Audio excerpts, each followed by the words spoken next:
여러분 안녕하십니까? 민족 대명절 추석 연휴가 일주일 앞으로 다가왔습니다. 시민들은 코로나19로 인한 사회적 거리두기 해제 이후 처음으로 맞이하는 추석을 분주하게 준비했습니다. 조형준 기자입니다. 대전 서구의 전통시장. 시장 안 골목이 사람들로 북적입니다. 미리 대추와 약과 한과 등 제사 음식을 준비하며 다가오는 추석을 맞이합니다. 저렴한 가격으로 신선한 생선을 사기 위해 시장을 찾은 사람도 있습니다.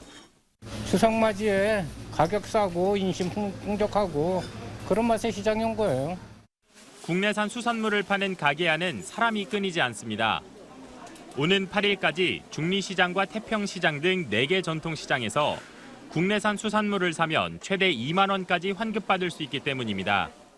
시장 내 지정 점포에서 국내산 수산물을 구매하고 영수증을 보여주면 17,000원 이상만 구매해도 5,000원을 환급받을 수 있습니다. 친구들이나 친척들에게 그동안 고마웠던 마음을 전달하기 위해 백화점과 대형마트를 찾은 사람들도 있습니다. 매장 한켠에 진열된 다양한 선물 세트 중 어느 걸 고를지 함께 고민하며 설레는 마음으로 연휴를 기다립니다. 추석을 맞이해서 부모님 선물을 하나 사왔고 부모님 찾아뵈려고 여기 왔습니다. 코로나로 인한 거리두기 해제 후 처음으로 맞이하는 이번 명절. 시민들은 다음 주말로 성큼 다가온 추석을 분주하게 준비하며 9월의 첫 번째 휴일을 보냈습니다. TJB 조형준입니다. 역대 최강으로 예상되는 태풍 흰남노의 북상으로 충청권에 최대 100mm 이상의 비와 강풍으로 인한 피해가 예상되면서 충청 지역 지방자치단체들도 본격 대비에 들어갔습니다. 충남도는 김태흠 지사와 시군 단체장이 영상회의를 열어 취약 장소에 대한 대비책과 작업 요원 긴급 투입 등 준비 태세를 점검했고 학생들의 등교 시간 조정과 휴교 등에 대해서는 교육청과 협의하고 있습니다. 대전시와 세정시도 태풍에 대비하는 긴급회의를 열어 강풍호우에 따른 피해 방지 방안을 마련 중입니다. 하지만 지난달 집중호우로 큰 피해를 입은 부여와 청양군 등은 주요 시설물에 대한 복구가 완전하게 이루어지지 않은 채 임시 조치만 한 상태여서 태풍에 따른 더 큰 피해가 우려됩니다. 산림청은 태풍 흰남노 북상에 따라 오늘 오후 4시를 기해 충청을 비롯한 전국의 산사태 위기 경보를 관심에서 경계로 상향했습니다. 산림청은 위험지역 주민들은 긴급재난 문자나 마을 방송 등에 귀 기울여주고 유사시 안내에 따라 신속하게 대피해달라고 당부했습니다. 이와 함께 피해 예방을 위해 오늘 오후 5시부터 주요 등산로 등 숲길과 야외 시설을 전면 폐쇄 조치했습니다. 우리 민족의 자주 독립 의지와 애국지사들의 숭고한 정신이 깃든 곳이 바로 독립기념관입니다. 하지만 젊은 세대들에겐 친밀도가 낮은 것도 사실인데요. 그런데 앞으로 이곳이 K-팝을 비롯해 영화와 e스포츠 등 문화예술의 한류바람을 불러일으킬 공간으로도 활용돼 기대를 모으고 있습니다. 김세범 기자입니다. 민족의 성지 독립기념관이 앞으로 K컬처의 성지로도 불리게 됐습니다. 내년부터 광복절을 앞둔 8월 11일부터 사흘간 결의 집을 비롯한 모든 공간이 K-팝과 영화, 드라마, 푸드, e스포츠 등을 위한 전시 공연장으로 탈바꿈합니다. 한류를 이끄는 주요 가수들의 공연이 집중적으로 열리고 개봉을 앞둔 대형 영화들의 시사회와 e스포츠 본선전, 인기 드라마 세트장 일부도 옮겨와 체험장이 됩니다.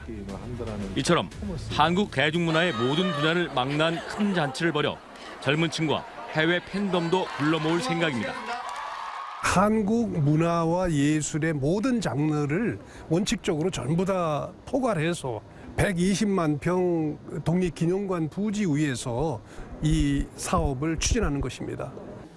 이런 구상이 실현되는 데는 독립기념관 측의 과감한 결단도 한몫했습니다. 그동안 국가적 행사나 독립운동 관련 프로그램 외에는 방문객 유입이 적어 고민이 많던 터에 천안시의 제안은 전환점이 될 거라고 판단했습니다. 물론 대중문화 축제와의 접목은 이질적이란 지적도 있었지만 세계화와 개방성의 의미를 두고 손을 맞잡은 겁니다. 지금 우리 독립기념관을 통해서 한국의 문화가 세계적으로 자랑스럽게 널리 퍼져나갈 수 있는 것도 독립기념관의 중요한 역할이라고 생각합니다. 내년엔 시범사학 겸 천안시 단독으로 선보였다가 2년 뒤에는 충청남도와 공동주체로 판을 키워 도약에 나설 계획입니다. 이어 2026년엔 세계 박람회로 격상시켜 천안을 한류 바람의 진원지로 만들어 문화예술의 거점 도시로 비상을 꿈꾸고 있습니다. 독자적 색깔을 갖고 있는 대여섯 개 분야의 문화 콘텐츠를 집대성에 치르는 K컬처 박람회. 자칫 산만하고 중구난방식 축제가 될 수 있다는 우려도 있는 만큼 한데 어우러져 시너지 효과가 나오는 묘안을 찾는 것이 앞으로 풀어야 될 과제입니다. TJB 김세범입니다. 어젯밤 10시 40분쯤 세종 금남면 신촌리 한 전동 킥보드 충전 창고에서 불이 나 창고 내부 100제곱미터와 배터리 80개가 불에 타 소방서 추산 5,600여만 원의 재산 피해가 났습니다. 불은 37분 만에 완전히 꺼졌으며 경찰과 소방당국은 창고에 보관 중이던 배터리에서 전기적인 요인으로 불이 시작된 것으로 보고 정확한 사고 원인을 조사하고 있습니다. 최근 SNS를 통한 마약 유통이 확산되면서 마약이 우리 일상 곳곳에 침투해 큰 우려를 낳고 있습니다. 또 처방 마약류 과다 복용으로 중독에 빠지는 경우도 늘고 있는데 이 마약 중독은 뇌 손상은 물론 우울증과 자살 충동까지 불러일으키는 무서운 뇌 질환입니다. 이중선 개건 의학 전문 기자가 마약 중독의 위험성에 대해서 자세히 알려드립니다. 지난달 22일 울산의 한 캠핑장에서 코카인보다 환각 효과가 100배로 알려진 금지 마약류인 LSD를 투약한 30대 3명이 옷을 벗고 난동을 부리다 경찰에 붙잡혔습니다. 지난해 1월에는 공주의 한 주차장에서 마약을 투약하던 남성이 경찰차를 들이받고 도주하는 등 평범한 일반인들의 마약 사건이 잇따르고 있습니다. 의학적으로 마약 중독은 치료가 시급한 만성 뇌 질환입니다. 마약을 투약하면 뇌의 특수 중추신경계인 보상회로가 자극되는데 이때 쾌락 호르몬인 도파민이 다량 분비됩니다. 실제로 필로폰 0.03mg을 한 차례 투여하면 도파민의 양이 평소의 수천 배까지 증가하고 이 상태가 72시간까지 지속됩니다. 계속 투약할 경우 내성이 생겨 더 많은 양을 투약하게 되고 결국 뇌 중추 기능이 고장나 중독 상태에 빠집니다. 느낄 수 있는 감각 자체도 자꾸 약해져서 더 많은 그런 자극이 주어져야만 비슷한 느낌을 갖게 되고 그러다 보면 거기에 자꾸 빠져들어서 중독되는 이런 현상을 보이게 되는 거죠. 마약 중독으로 뇌 손상이 심해지면 우울감을 조절하는 신경 전달 물질인 세로토닌 분비도 줄어듭니다.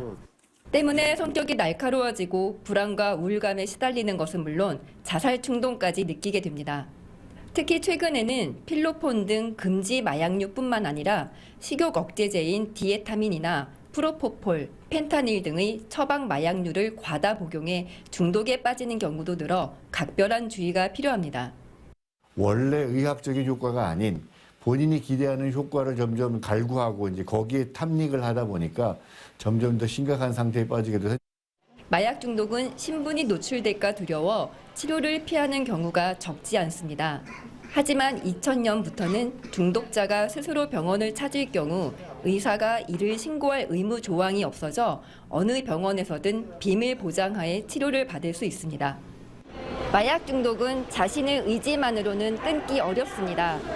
치료가 필요한 만성 뇌 질환인 만큼 중독 사실을 인정하고 치료를 받는 게 회복으로 갈 수 있는 최선의 방법입니다. TJB 닥터 리포트 이중선입니다. 대전과 세종, 충남의 코로나19 확진자는 어제부터 계속된 감소세로 550여 명이 줄어 6,394명을 기록했습니다. 대전은 170명 줄어든 2,342명이 확진됐고 충남과 세종도 이틀째 감소세가 이어지며 각각 3,333명과 719명이 확진됐습니다. 사망자는 대전과 세종에선 없었지만 충남에선 8명이 나왔습니다.